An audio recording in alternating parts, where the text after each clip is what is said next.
Hello, hello, hello. Welcome to this week's episode of Pilot Light, a podcast where the three of us talk about the first episode of a TV show, which increasingly is not even remotely the pilot.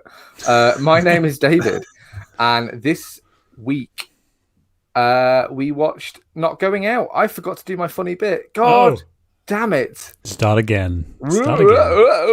Hi, my name's David, and you remember that uncle of yours that just makes like one-liner jokes one after another. No, start again, Dave. Somehow forms conversation.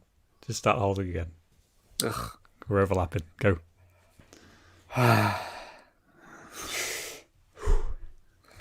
Hello. Welcome to this week's episode of Pilot Light, a podcast where we fucking can't do an opening to save our lives.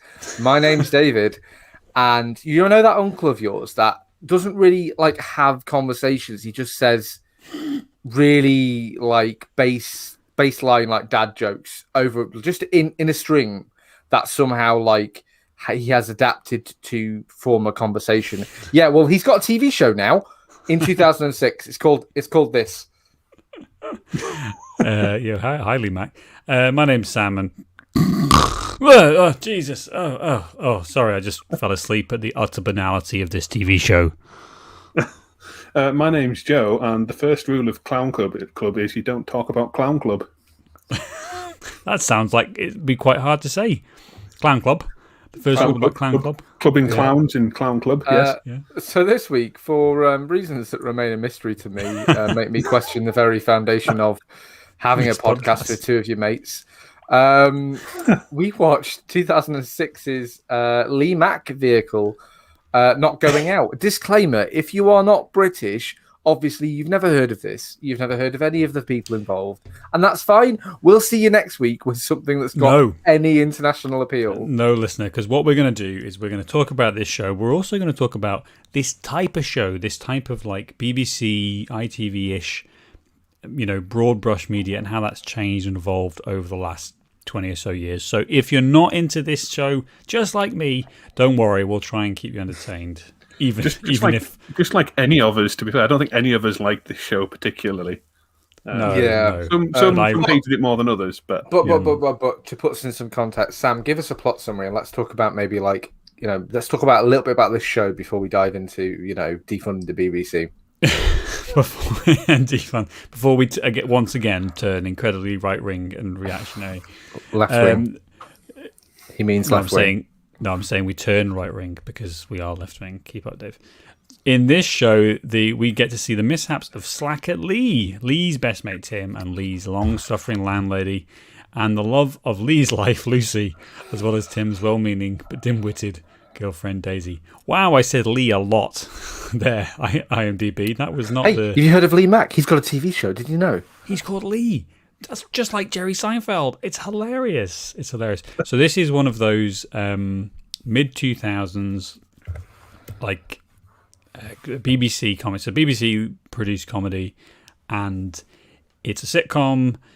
You might not have ever really seen it. It's kind of like quite old-fashioned, isn't it? It's quite an old-fashioned stylish show before I start railing on it. The 50s pitch for this TV show, Sam, is imagine if a man, he lived with a woman and they weren't a couple. That's literally the premise for this TV show. Hilarity ensues. Yeah, men and women shouldn't live together. What? I don't understand. Yeah, it's all very confusing. Comes from the mind of Lee Mack, who is a stand-up comedian, quite well known in the stand-up arena, but also he's on like panel shows. So panel shows are usually a bunch of white dudes, making funny about the news, or have I got news for you? Would I lie to you? Stupid like quiz shows where you get meaningless points for just sitting there being funny. Guys, this isn't the let's have a go at a genre of TV shows that we don't watch, because there is some merit stuff like that. But he's a what you would call he's a TV personality these days. I would say, he still tours as a stand-up comedian. Edgy opinion, I do think Lee Mack is funny. Yeah, not all of the time, but not hilarious, but I think he's funny. He's a good stand-up, and he is a good presenter on on the panel shows which he's on. He's quite an old-fashioned comedian, I would say. Like he's just like this show, and we'll get to talking that in a second. He's a good old-fashioned northern comedian. Yeah, and he's kind of like quick wit, and those kind of one-liners and plays on words type of jokes. It's not particularly cerebral. It's very clean, really. It's very clean comedy. Yeah, happy enough. Like it's fine. It's fine. Him going into TV. Somebody watch it, because this has aired on and off, but mostly from 2006 until today. 11 seasons of this, and 85 episodes. It's a considerable amount of television. It is. Now we are on British TV seasons, which means 6 episodes. So if you're like, whoa, that's 11 seasons, 24 episodes, that's insane. No, it's only 6, because there has been a few gaps, and like a lot of British TV shows that get cancelled. Like I think there was a Christmas special, like when they weren't on the air, and they probably did like a comic relief thing. Like there's a lot of all the hallmarks of a really low budget. And let's talk about how low budget this episode is in particular before we get back into the BBC of it. The cast of this episode largely is 4 people. Mm-hmm. Yeah, there's like 3 sets as well. I think there are exactly 5 people with lines. Tim Vine, Lee Mack, the roommate, the girl he's dating, and the instructor at Clown Club, which we'll get into as well, because that's a very odd joke. There's a lot of stuff in this episode that, like, by itself, in a vacuum, is a funny or entertaining idea, but altogether you're like, what decade is this supposed to be? It just feels like a place in the type of show as well. Like it doesn't seem to fit the kind of show that it is. What is happening here? It's so we have this kind of cast as characters, and really it's about it's quite a classic sitcom, isn't it? In that people go into situations and then funny things happen, and we kind of we watch them get into awkwardness and try and get out of it, and all these other things. So it's very typical in that sense. And you mentioned this isn't a pilot, Dave. This is the first episode, but there was a pilot actually, which has never been released. I think it had Catherine Tate as the female lead. Yeah, who's the American woman in this? Who I haven't got her name up just now, unfortunately. But she only actually lasts 1 season. She kind of quickly just disappears and is never seen. This is one of these things where, like, substantially from my reading around, that Katie Wicks was her name. Yeah, this TV show, like this first episode maybe, and the first season, a bit like when we did Men Behaving Badly, Sam, like, isn't totally representative of the season as a whole. I'm not saying it's totally different. I'm not saying it's better or worse. I'm just saying that, like, the cast change is quite abrupt, I think, and they kind of take a bit of a left turn in terms of what they're doing. Catherine Tate, I think, would have made this an interesting show. That's a person who, again, like another British comedian, who the reason she dropped out was to do the Catherine Tate show. If you remember that Little Britain era abortion of TV, like. Why did we think stuff like that was funny in 2007? Well, let's talk about some of these general shows. This type of show, because we've been discussing before, and like none of us really kind of like engage with this type of stuff. This is very terrestrial TV. Now, if you're not from the UK, you might not really get that, but that's basically the idea that before Netflix, before streaming, before even satellite, Sky and like cable, effectively, it's pretty much just the 5 channels that we had. BBC One, BBC Two, ITV, Channel 4, Channel 5, eventually, and these are the kind of core things. So if you're going to watch something, that's what you're going to watch in the 90s up to most of the 2000s, and then probably like maybe in the late 2000s, mid 2000s. Satellite TV had really kind of taken on, and there were thousands of channels, and this comes in 2006 as like a really at the end of the dominance of terrestrial TV. Exactly. So up until this point, we've had shows like Dad's Army. Let's talk about Dad's Army for a second, which is a TV show about a bunch of old guys who are too old to go and fight Hitler, and so they are the home guard. And the comedy comes from the fact that these guys are old and they're walking around in uniforms protecting Wiltshire from a Nazi invasion that never came. Don't panic, Captain Mannering. But what we have is we have catchphrases, we have a unique set of characters, and we have 20 odd minutes of, light comedy, and everyone moves on to watch the lottery results or whatever else you were doing afterwards. Like it's the same type of thing, and it's kind of has to be relatively broad. I'm not saying that as an insult necessarily, as like we don't need cerebral comedy at all points, but what we do need is like a unique idea. So that's quite a unique idea, isn't it? It's filling that kind of time frame of the TV between like kid shows and like, later at night kind of adults kind of TV. Yeah. Something that like, you can put the kids and kind of can watch it and it's not overly offensive. And, easy you still have it kind of sat watching.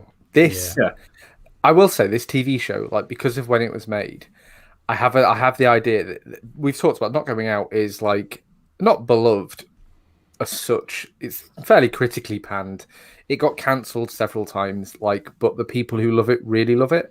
And I think that's because basically around the middles when streaming took off and most people had access to, what's cable or satellite TV, like that is the death knell for the BBC making what's the word? Good shows like this, not good, but better shows like this, because if you've got 5 channels, the BBC has 2 of those, so ITV, Channel 4 and Channel 5, you've really got to have something on your channel where you're going to attract the most number of viewers, because it's all about viewing numbers.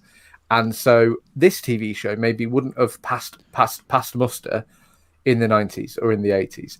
In 2007, when broadcast TV, the market shrunk significantly. So there weren't 100 shows like this. There were probably only 3 or 4 shows like this. So I think the fact that it's then getting a much larger share of albeit smaller pie, accounts for the fact that this is still, people are still demanding more of this, which I find utterly baffling. Yeah. And probably the most. Sorry, go on, Joe. I was just going to say, it's one of those shows as well, and typical of BBC shows, you kind of start watching it and. Obviously, at the start, it does tell you that it's BBC. You get the whole graphic and things up to tell you. And we watched it on BBC iPlayer, which is the other giveaway. But the iPlayer. But does anyone else know 100 people who call it the iPlayer? No. Maybe I just know more old people than you guys. But I was saying to you guys that it's the kind of show where you can always tell with BBC, because you could literally, a show I've never heard of before, you sit me down in front of it and it was made on the BBC, I'd be able to probably tell you without seeing any of the kind of the build up to it, because you can just tell watching them that the BBC made shows. It's just that kind of same sort of level of. It's the sets, it's the way it's shot. It's by the way, watching this episode, do you notice all the stock footage that they use whenever they're panning, and it's just stock footage of London, and you're like, this is really cheap. Really badly done, cheap. The probably the one that's in May 2021, the one that everyone's talking about is Line of Duty, which is just boring as fuck TV, but people are mad for it. And it's, I think, other than the finale, which happened a couple of weeks ago or a week ago, has the highest ratings other than soaps, which is another thing, and we should get into soaps one day, because that's a heck of a lot to talk about there. It has the highest. It has the highest ratings.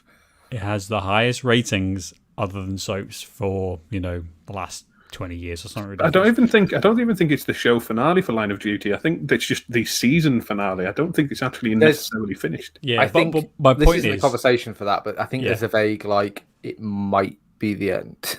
Yeah, maybe. Yeah. But the point is that it's a distinctive style of show that comes out of these terrestrial channels, and that's the kind of thing. So all of these culturally British TV shows are channeled through the meat factory that is the BBC, ITV to a lesser extent, because most of the time, and in terms of reaching your broad audience, what they do now is just air game shows all the time, 24/7. Just completely. Is Deal or No Deal still on the air? No, but there's things like The Chase and all these other, and you just think, like, Dropping Point and stuff like that. What are we doing? What are we doing? It's not the 50s. I don't know, man. it's the I know 60s. someone who won money on Who Wants to Be a Millionaire. I think he won Great. £64,000. I know for someone them. who won. I don't want to watch Pointless. it. Yeah. I don't want to watch it. Like, I don't care. I don't understand the appeal. But then No. again, if you're tuning into TV on a Saturday night, what you want is, and what the TV producers want is light entertainment that's going to be as broad as possible and cover most of the population. And we should say, by the way, because we are going to rip this to shreds any second now. I think we've been quite polite so far. I will say that, like, it's totally fine to like a thing, and we are quite discerning. Obviously, the things we do for the podcast would lead you to believe that we'll watch any old shite, and we will, And we will. but not several years of it, unless it's Heroes. But like, we're quite discerning. We know the sorts of things that we'd like, and the more specific, the better usually. But there's a vast quantity of the viewing public who aren't discerning, who don't really care what they're watching. They want to watch TV, but they only have a vague notion of what they want to watch. They want to be entertained. They want something light, and they're not into. Pardon me. They're not into like massively great production details. They're not into huge sets and big explosions. They kind of just want to watch something that's easy to follow, easy to understand. They can chuckle at, and like, it can just relax them. I have a similar experience with people in cinemas, where I've been to see some films when I've had a day and someone's just been like, "Oh, do you fancy going to the cinema?" And we'll just get there and see what's on. I know, Sam, just go with me for a second. And I ended up in the cinema watching The Last Witch Hunter, which is one of the worst films I've ever seen. However, the demographics in that cinema theater were crazy. There was every age, gender, ethnicity like represented there, and those are all people who like with television, they just want to see something. They don't really mind what. It's the act of like sitting down and watching something that they're after, rather than the content, which seems alien to us. But obviously, fucking 4.5 million people tuned into a lot of these episodes. So what the fuck do we know? Yeah. After It's 11 just populist seasons. TV, isn't it? It's just TV there to like, populist TV. This and Tory governments, get rid of it. Yeah. So let's get into this. So we've already mentioned that we've got Lee Mack, who is the kind of the main character, really, called Lee as well. So he can easily remember his own name. I think he's not an actor, so you can't give him a different name. He wouldn't respond. I'm just thinking just like of Seinfeld. I'm like, I don't think Mac as a title works. Mac, yeah, Mac, attorney at law. I'd expect it to be some kind of like cop show, Instead, it's not going out because the joke is that they don't go out when they do, but the joke is that they don't. Well, So him really- and the American woman don't, but I think like the female lead, should they replace her with? I think they do. Like, that's the whole thing. Anyway, carry on, Sam. Well, my biggest problem with this TV show is that really there's not an awful lot of like writing going on here. There's not all, and again, like I don't need it to be to be this plumbing the new depths of the human experience. Like I don't need it to be that. But what I do kind of want is just like actually write a script, write a competent, like cogent piece of TV that is actually trying. Maybe could put an arc in this episode. Exactly. Try Plot would be quite nice. There's barely a plot. Anything. And basically what we get is we get a series of situations.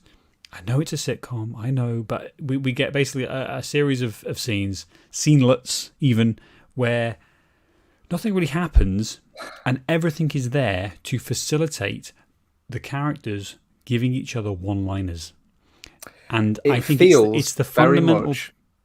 Go on. It feels very much like they took Lee Mack and Tim Vine as well, who we should say is also quite a prominent stand-up comedian. They took their acts and they built an episode. They built a script around that, and you can kind of tell, like Lee Mack's adoption bit, like they took that and they then reverse engineered that into a scene, but like based on that. And there's other bits as well where, you know, it feels very disingenuous because of that. Can I give you an example of this dialogue? Please don't do the Chinese accent, Sam. I don't think our podcast can survive that. We'll come to that. It's they're basically at the door saying, "Oh, can we talk?" You know, I think this is Tim and Kate. Can we talk about what? About us? There is no us. Oh, can we talk about you and me? There is no you and me. Okay, let's talk about business like show business. And then she says, "There's no business like show," and then realizes what. I'm laughing. I'm gonna have a aneurysm. Nobody talks like this. What are you doing? Because literally the entire scene, the entire setup, the premise of that whole interaction is just there to service a poor joke about tricking someone into saying there's no business like show business. And I'm just nope. I'm not entertained. I'm not laughing. I think there was maybe one joke in this where I kind of like, I slightly chortled, but the rest of it is all so predictable. And I am 99% sure I've seen Lee Mack make these jokes on whatever shitey, BBC. Yeah, it's just a chance for him to give one-liners and like quick fire stand-up jokes effectively. And I will say that, like, for all that Lee Mack can't act, he's good. His line delivery on the jokes is obviously very good because that's his job. Follow me here. Exactly. Follow me here. Again, some of the jokes are funny, and like you can tell they come from a comedian. Headline. But there just isn't any. Can tell jokes. Have you seen some comedians? There just isn't any like actual dialogue going on around the jokes. Like in Seinfeld, they kind of use the stand-up thing as like a cutaway thing, which separates it nicely and forces them to actually write like a dialogue for the characters. And in this, there is none of that, so it's all just baked into the show, and so therefore every character is delivering like snappy one-liners, and no information is exchanged. Not how was your day? Oh yeah, it was all right. It's a joke, and then they reply with a joke, and then there's a joke that goes to reply to that.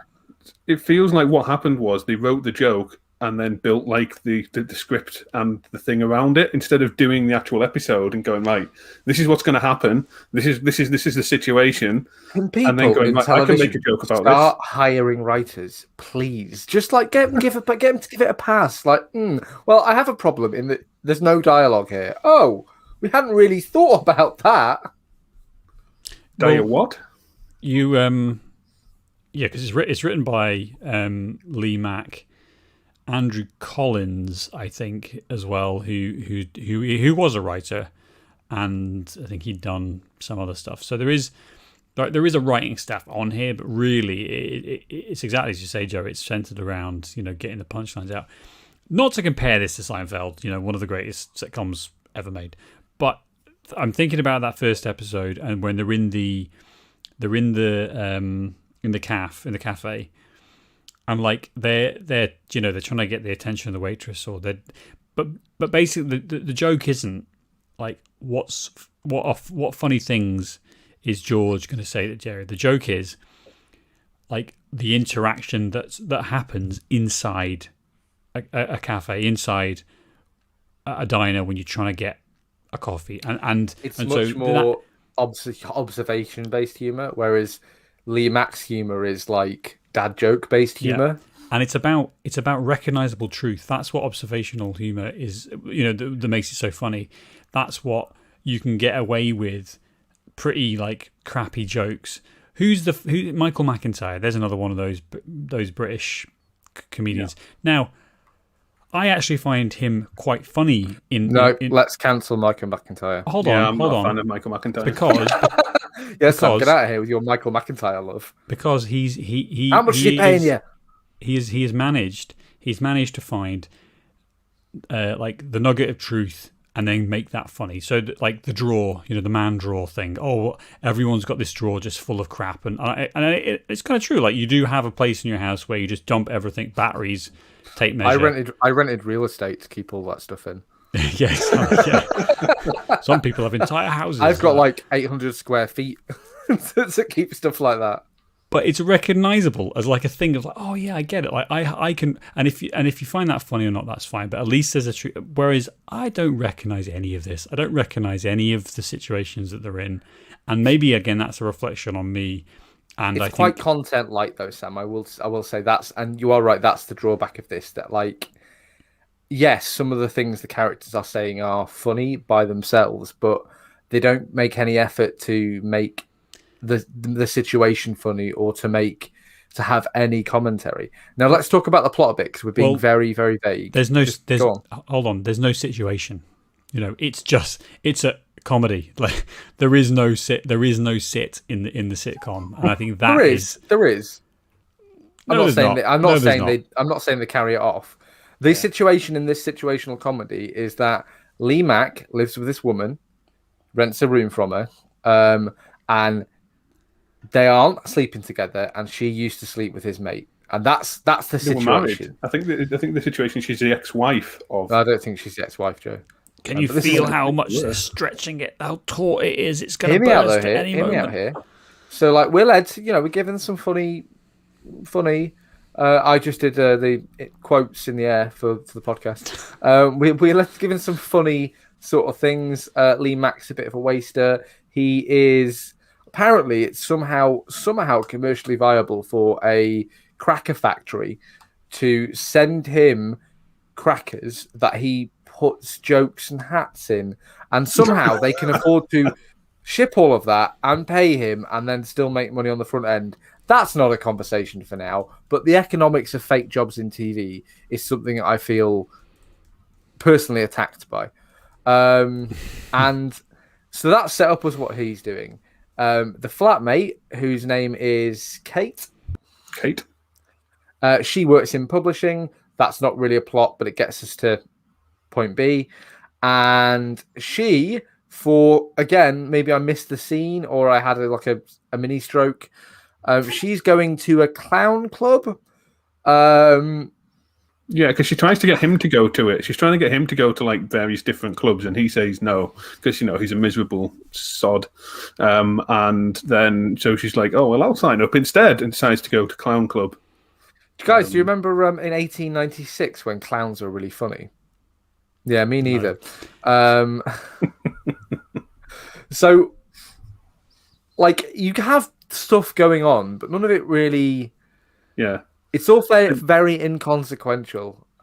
She sets up like a blind date for Lee with this author.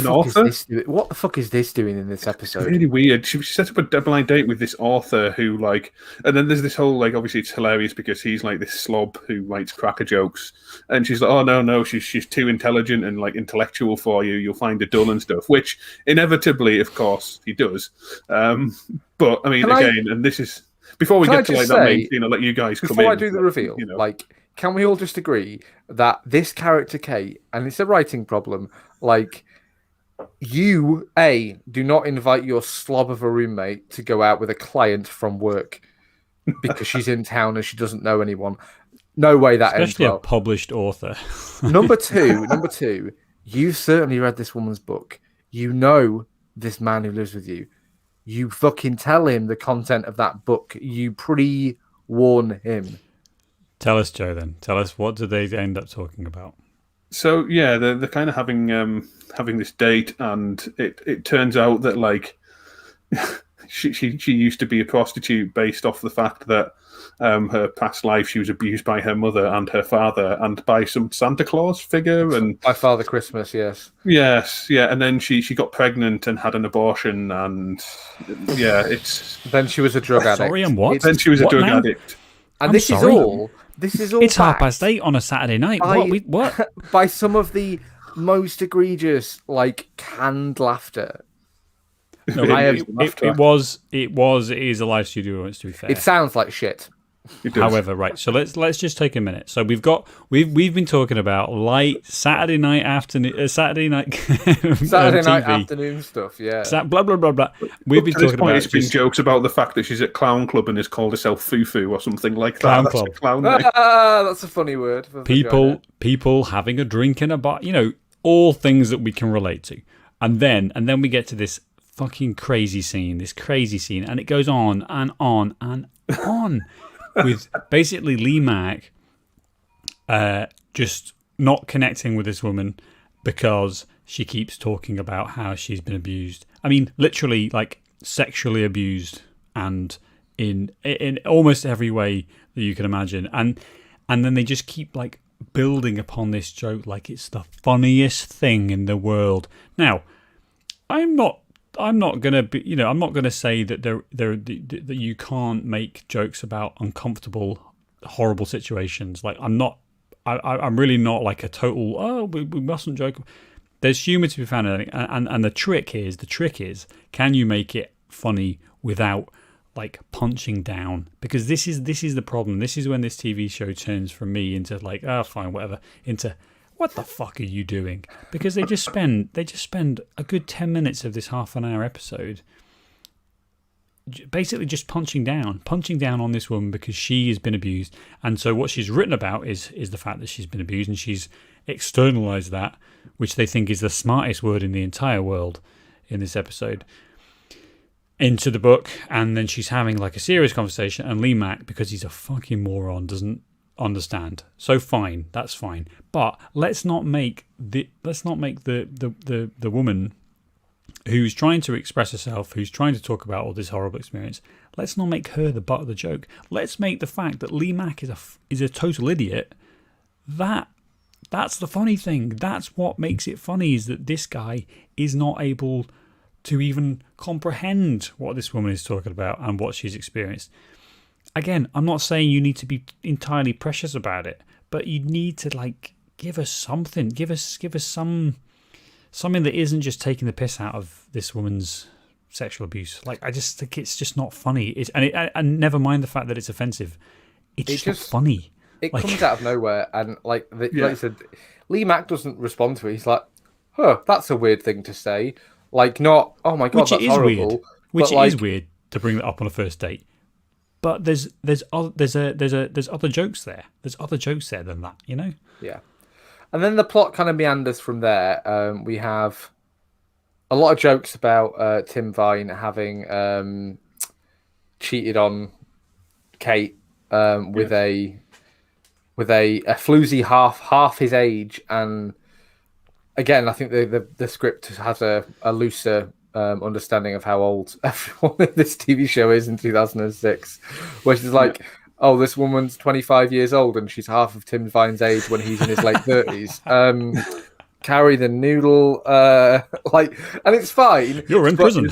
It feels like a joke that's written for characters who are in their 50s. Like, it really is like, you traded me in for a younger model. Like, love, you are 31 years old. Like, there's also there's loads of jokes about, like, vegetarian and vegan and stuff like that as well, because Lee Mack is literally a vegan in real life. What is that about?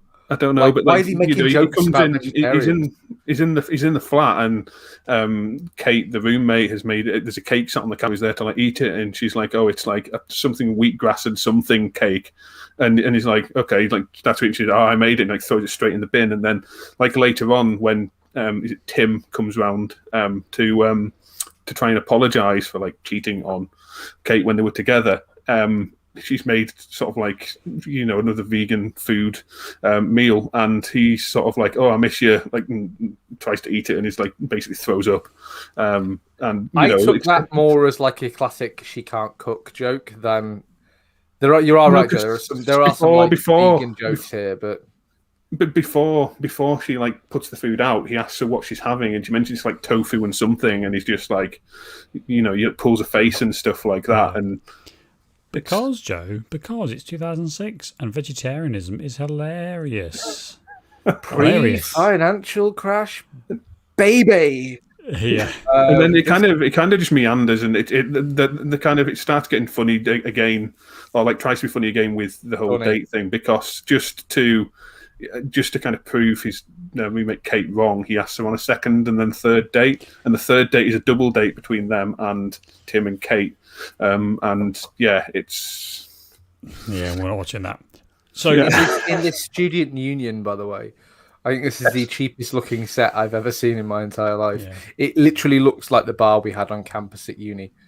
It goes to serve, though. It goes to serve, I think, a more general point is that this is like this is really old-fashioned TV, isn't it? It's old-fashioned in the fact that it's written in a very broad kind of way. It's making jokes about stuff that was like not really that funny. Maybe 10 years before. 20 years before, like people were perhaps laughing at it, but I mean, there's a real like late 70s, early 80s feel to this, Fawlty Towers style stuff. The whole thing just has a real dripping. Oh, and then we get a nice accent from Lee Mack, which is brilliant. Nice Asian accent. I'm not sure which entire scene is constructed for him to deliver this joke. And like, what are we doing? And it is like I said earlier, like this TV show, I think suffers the most from, like you said, Sam, it is very old fashioned, but it isn't good. If this had been made 20 years before this, we would not be talking about it because we would not be able to find it. Like it would have had one season and the viewers would have gone, there's better stuff on TV, and gone elsewhere. It's only because it's made in 2006 when there's not a lot like this for it to compete against that it's survived. And I think that, and maybe it gets better, but certainly this first episode this was the lowest ranked episode of the season. I've not looked at all of the seasons, but this was the lowest ranked episode of the season. So that does suggest that it possibly does improve. But like we said when we were watching it, like none of us are willing to watch more to kind of prove that. I can rewatch Psych, and that's a better use of my time. Yeah. Yes. What's the first episode to do? Which it's not necessarily like we're not expecting to have a fully formed vision of what this TV show is going to be, but what we are expecting is to understand the direction of travel. And I think if this is your starting point, you're like, yep, we're going to go broad, we're going to go racist accents, we're going to do all of this, then you're like, okay, I'm going to turn over and watch, whatever game shows on ITV, I suppose. But the baffling thing is, the baffling thing is that in season 5, it was still getting audiences of nearly 5 million people in certain episodes. And so it's got a real kind of like a real following still, and it's just honestly, I don't understand it. It's baffling. So this was cancelled in 2009, I think, maybe season 3 or 4, and 3, I think. Yeah, so it was cancelled, and then it kind of went away for a couple of years, and then came back. I mean, there wasn't really a petition, wasn't there? There wasn't necessarily a letter writing campaign in that Star Trek sense, but certainly there was a clamour for this. And when you go online and you, I think critically it's not necessarily well appreciated, but you go online and you see some of the gushing reviews on IMDb, etc. Like, people fucking love this. Like, it's connected with them in a way that is. Yeah, well, people vote for the Nazis, Sam. You can't trust people. Strong comparison, but okay. But this is now the longest British sitcom ever. Like 11 seasons. So we are the longest currently on air, I think. Currently on air, yeah. We're talking about a TV show though that is like beloved generally by the populace, and that obviously for us it's not connecting. But you kind of have to say, well, maybe later on there are something there. But this is, we're doing. He kind of goes from being this like on the sofa slob to he becomes like a married man with kids. The amount that Kate leaves after the first season, and she's replaced by someone else. And the thing is that they, I think, get together and they have kids. So he's now a family man. I think that's why it maybe is thought of as better than it is, because the biggest issue for me, I say biggest issue, there's a lot of issues like crowding the room and vying for supremacy. One of the biggest issues for me with this is that like you said, Sam, there's no direction here. Like in a first episode, I kind of need some sort of goal, like Men Behaving Badly that we watched. It's all about Gary attempting to be like a ladies' man and like to better himself. And you look at other TV shows and there's like a will they won't they thing, and I think that's maybe what they were planning on doing in this. You need to hit that in the first episode. The first episode needs to be will they or won't they, and then I can make my mind up over the season. I think that's then what they do in the subsequent seasons. The woman who comes in to replace Kate, I believe from reading, is Tim Vine's character's sister, and she's the woman that he eventually marries.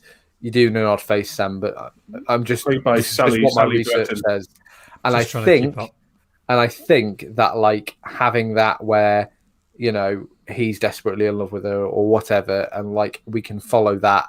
I'm not saying it's good, but I'm saying it's better, and it gives you something to like come back for every week. It's like, we're going to watch this man-child try and better himself and become like a better, more realized adult, and like there's none of that in this. It's just it doesn't let Max say funny things. Isn't he absolutely fucking horrible to this woman who's already had a pretty rough life? Yeah, hilarious.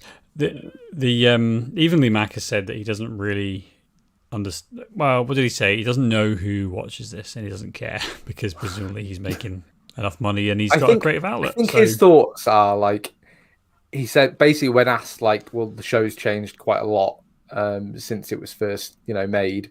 In a certain respect, maybe it's grown with its audience a little. Like, it starts off they're all single people, and then the latest season he's a guy. They've got 3 kids, and it's more of your traditional family sitcom. And like when asked, whether he thought the same people were watching, he said, "I don't know who watches this. I don't know who it's for, and I don't really care." I like making it, and if we like the finished product, then that's the most important thing. And as long as enough people keep watching it, that we can keep making it, that's kind of all he cares about. Like, so you can kind of understand that from a certain point of view. They also it's a BBC show, so that this costs about the same as 4 bags of chips. Yeah. They also carry on with the kind of theme of having stand-ups on, because Hugh Dennis joins the cast later on, and so does Miranda Hart. Yes. So do not find funny at all, but I'm sure is funny. Hugh Dennis, I guess he's not really a stand-up. He's more of a kind of, again, we were talking about those kind of panel shows, and he's. Why would I know? Oh, Hugh Dennis. I know Hugh Dennis. He's on Mock the Week. He's on Mock the Week. He did his own TV show called Outnumbered. Where he plays kind of similar to this, although that's way too middle class for me as a middle class person. Like, it's just like, oh God, don't look at it. But a family where their dad who's there. Oh God, what is this? Lies, deception. But that's like a funnier show though. At least it's actual jokes in it, not just fucking like one-liners and gags. It's jokes with a plot underneath it. It's kind of like a, building jokes a house out of paper and there's nothing inside to hold it up. Jokes and you want the the plot. moon? You're asking a lot there. Jesus, Dave. You can have one or the other. Jokes, plot. Choose one. I'd like to make some tenuous comparisons, if you'd allow me. Ooh, the more tenuous, the better, Sam. If you're going to tie this into some vague Star Trek episode, I'd be very excited for that. So when Barclay, 2003, show comes out, Arrested Development. Like that. There's a show that we've talked about that is just previous episode. It's like a defining comedy show for us because it manages to be as broad in terms of the jokes that this show makes, but also have like substance and plot and like comedic like development, and there's things going on, and I'm not comparing the two, but what I'm comparing is the choice that you get to make between making a show like Arrested Development or making a show like this. And another tenuous comparison is 2009's Modern Family. Kind of similar in terms of the makeup of, you've got these characters and they're all a bit zany and how do we put them in funny situations, but there's just like a richness to it. And that's what I think I find annoying, is because you've got you've got an idea in this, and really they just never. It doesn't feel like it was developed any further. And if you develop something and work on it and rewrite it and really get the casting right, then you can get a show that lives on in perpetuity. Oh no, this show has lived on in perpetuity. Damn it, 11 seasons. Like it doesn't seem to make any sense to me. But it doesn't, Sam, and you are right. And while you've tenuously compared to those two shows, I think the big difference is tenuously he was desperate to talk about Modern Family and the Arrested Development again. That when you compare them to those, like they're TV shows that are trying to do something very specific. They're trying to tell a certain story. You know, in Arrested Development, they are telling the story. You know, it's just a story about a man who's a man. You know, who's trying to keep his family together. You know, that's kind of like so literally in the title. And Modern Family is you know, it's a modern like nuclear family, like funny, shocking, and not going out is like they're not fucking each other. Is that what we're doing here? But there isn't that foundation of a story that they're trying to tell, and that's fine as well. It's fine to have like a cast of characters who just get up to hijinks every week, and there's never they're not going anywhere. And there are shows that do that and do it well. But I just think there's that like unity of a premise, especially in the first season, where you need. And the biggest problem with that really is the fact that this is a TV show built around a stand-up comedian, and it's using Lee Mack's popularity and fame to have a TV show rather than having a good idea for a TV show, having a strong foundation for a TV show, and then casting somebody like Lee Mack, which would never ever happen because he can't act.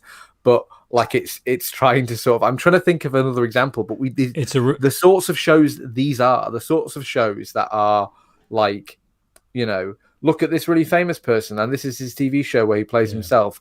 Like we don't watch them. We don't watch those shows. It's a reverse Seinfeld, isn't it? That's the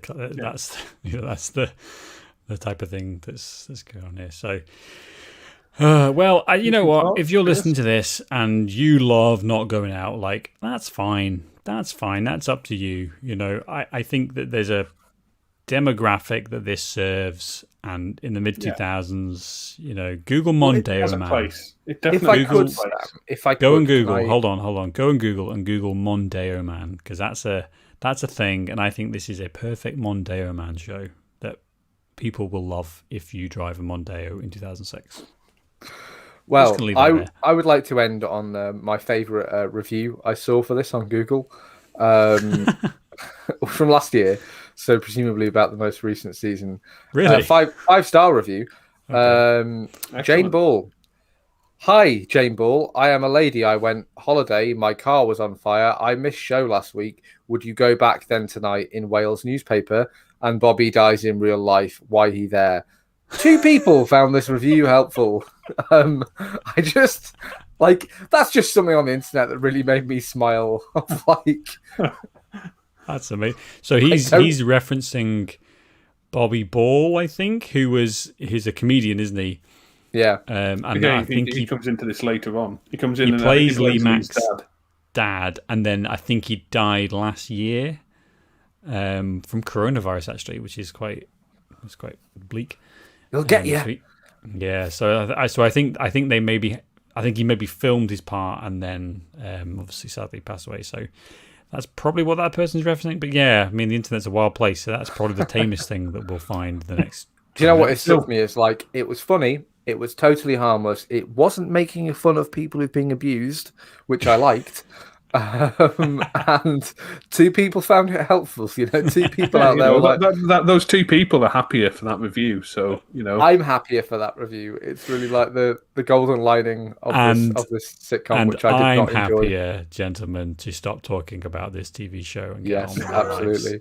What are we doing next week, by the way? Spider-Man. I always ask. No one's ever ready. Spider-Man. 94. Night Spider-Man. Oh. Talk about indulgence. Can I just give everyone a little bit of a teaser for this? It's on Disney Plus. Absolutely, you should watch it. It's nowhere near as good as I remember it being from when I was a child. There's 1 season on Netflix, on Disney Plus. Don't you ruin this for me. There's 1 season and it's 55 episodes, and I really can't wrap my head around Is that just they gave up and they were like, just put it all on there? I really Season can't one. figure it out. Like, That's like Pokemon levels of like episode per season. How many episodes in the first season of Pokemon? 732. Right. absolutely. So I am excited to watch a TV show with one of the best, worst, favorite, most hated soundtrack opening themes of all time. Beautiful. I look forward to it. Right, guys, this has been fun, I guess. And As always, the podcast is fun. Sometimes the things we have to watch for the podcast are not fun. absolutely. Right, we'll see you next week. And thanks for listening.